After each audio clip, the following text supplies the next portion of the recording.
And along with the talented tenth idea, which he only briefly sort of brings up, um, directly, um, he works with these conceptual metaphors, perhaps more importantly, these conceptual metaphors that are operating on the level of form, content, history, philosophy, and these are double consciousness in the veil. So he is, actively using these ideas to try to get to, a deeper existential level, a deeper philosophical and communicative level of American slavery, American race, and racism issues, as well as try to get um, to get to new sort of formal sort of levels, right? So he's trying to tell the story in a different way, and these metaphors, conceptual metaphors, intervene and sort of explode into our minds and sort of shake up the way we understand the story or the way we understand the standard story.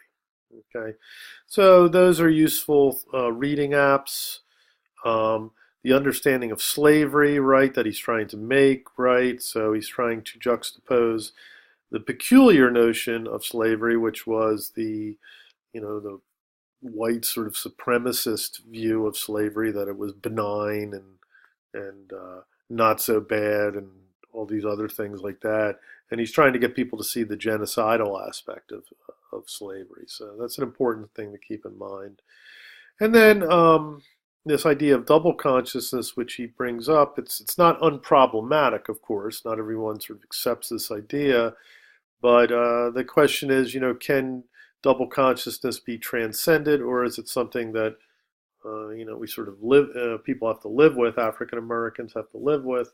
And then we also talked about in class the idea of double consciousness as operating on a more sort of modernistic level, that it's a problem not just of Africa, for African Americans, or an issue not just for African Americans, but there's aspects of modernity, of the problems of modernity, which echo in the idea of double consciousness. Yeah, and that's probably we'll